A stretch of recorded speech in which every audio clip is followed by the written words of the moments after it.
নমস্কার, স্বাগতম শিক্ষার্থীরা।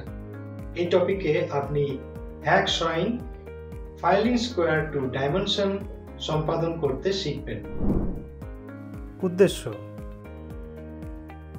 এই অনুশীলনের শেষে আপনি যা করতে সক্ষম হবেন: বেঞ্চ ভাইসের বিভিন্ন অংশ চেনা, বেঞ্চ ভাইস কিভাবে ব্যবহার করতে হয়, হ্যাকসয়িং এর পদ্ধতি বর্ণনা, প্রান্তগুলোর ডাইমেনশন এবং স্কোয়ারনেসের জন্য ফাইলিং করা। এখন আসুন আমরা ডাইমেনশনে ফাইলিং স্কোয়ার এবং হ্যাকসয়িং করার জন্য প্রয়োজনীয় সরঞ্জামগুলো দেখি। Marking media, steel ruler, scriber, prick punch or dot punch, ball peen hammer, flat file, bench vise, hacksaw, tri-square, personal protective equipment PPE। এখন আমরা প্রি ওয়েল্ডিং প্রিপারেশনস দেখব।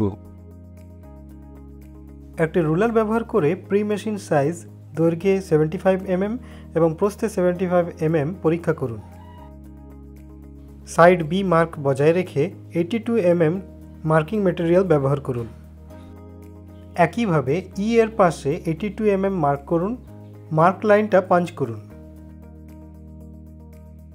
মার্ক লাইন থেকে 10 mm দূরে বেঞ্চ ভাইস কিপিংয়ে কাজটা ধরে রাখুন। হ্যাকসয়িং start করতে লাইনে নচটা তৈরি করুন। মার্ক করা লাইন বরাবর কাটুন। একইভাবে অন্য দিকটাও কেটে নিন। ফরওয়ার্ড স্ট্রোকে প্রেসার অ্যাপ্লাই করুন। রিটার্ন স্ট্রোকে প্রেসার ছেড়ে দিন।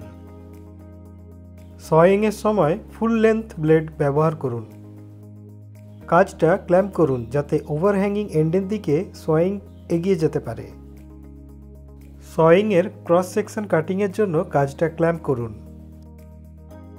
যতটা সম্ভব ফ্ল্যাট এবং বেশি সময় ধরে কাজটা ধরে থাকুন যাতে প্রান্তটার পরিবর্তে এটা কেটে ফেলা হয়।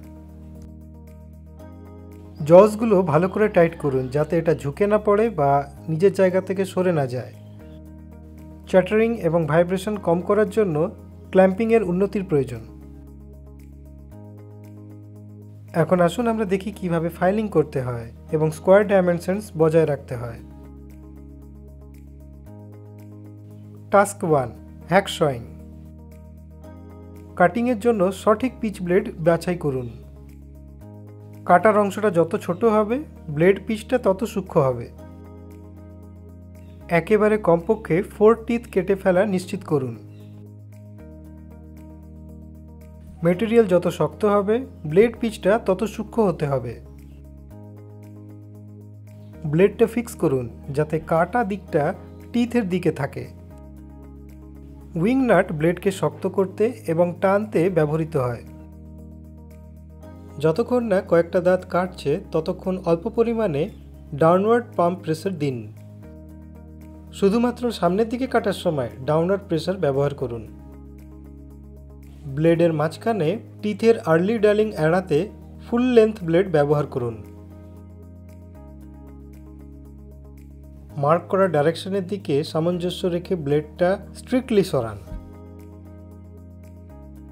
কাটার সময় ফ্রেমটা নিচের দিকে করা এড়িয়ে চলুন, কারণ এটার ফলে ব্লেডটা হঠাৎ বাঁকতে এবং ভেঙে যেতে পারে। নড়তে গিয়ে মার্ক লেখা পার হয়ে গেলে বিপরীত দিক থেকে কাটুন। ব্লেড ভাঙা এড়াতে বা আঘাত থেকে বাঁচতে ধীরে ধীরে কাটিং শেষ করুন। Task 2: filing square to dimension. Platform বা অন্য কোনো ওয়ার্কবেঞ্চ বাছাই করার জন্য বেঞ্চ ভাইসের উচ্চতা পরীক্ষা করুন। বেঞ্চ ভাইসে কাজটা ধরে রাখুন প্রজেকশন সহ ভাইস জয়ের উপর থেকে 5 থেকে 10 mm পর্যন্ত। বিভিন্ন গ্রেডের এবং দৈর্ঘ্য অনুযায়ী ফাইল বাছাই করুন। কাজের আকার, অপসারণের জন্য ধাতুর পরিমাণ, কাজের মেটেরিয়ালের উপর ভিত্তি করে। ফাইলের হ্যান্ডেলটা শক্তভাবে ফিট হয়েছে কিনা তা যাচাই করুন। আপনার ডান হাতের তালু ব্যবহার করে ফাইলের হ্যান্ডেলটা ধরে রাখার সময় ফাইলটা সামনে টিপুন। সরানোর জন্য ধাতুর পরিমাণ অনুযায়ী ফাইলের টিপটা ধরে রাখুন। ভারী ফাইলিংয়ের জন্য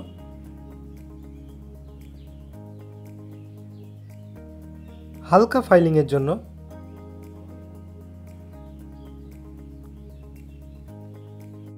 লোকাল আনইভেননেস দূর করার জন্য ড্র ফাইলিংও করা যেতে পারে।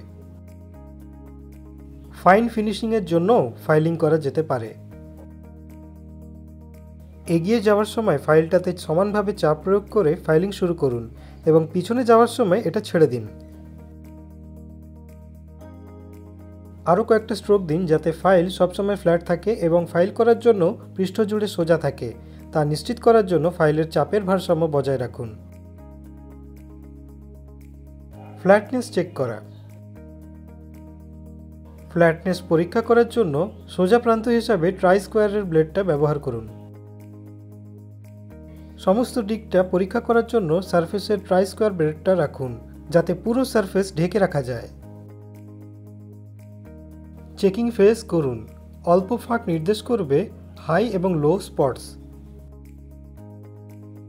Checking square. রেফারেন্স সারফেস হিসাবে লার্জ ফিনিশ সারফেস বিবেচনা করুন। নিশ্চিত করুন যে রেফারেন্স সারফেসটা নিখুঁতভাবে ফাইল করা হয়েছে এবং এটা বার্স থেকে মুক্ত। রেফারেন্স সারফেসের বিপরীতে স্টক বাট এবং প্রেস করুন। ধীরে ধীরে নিচে আনুন এবং দ্বিতীয় পৃষ্ঠ যার সাথে স্কোয়ারনেস পরীক্ষা করা হবে সেখানে ব্লেড স্পর্শ করতে দিন।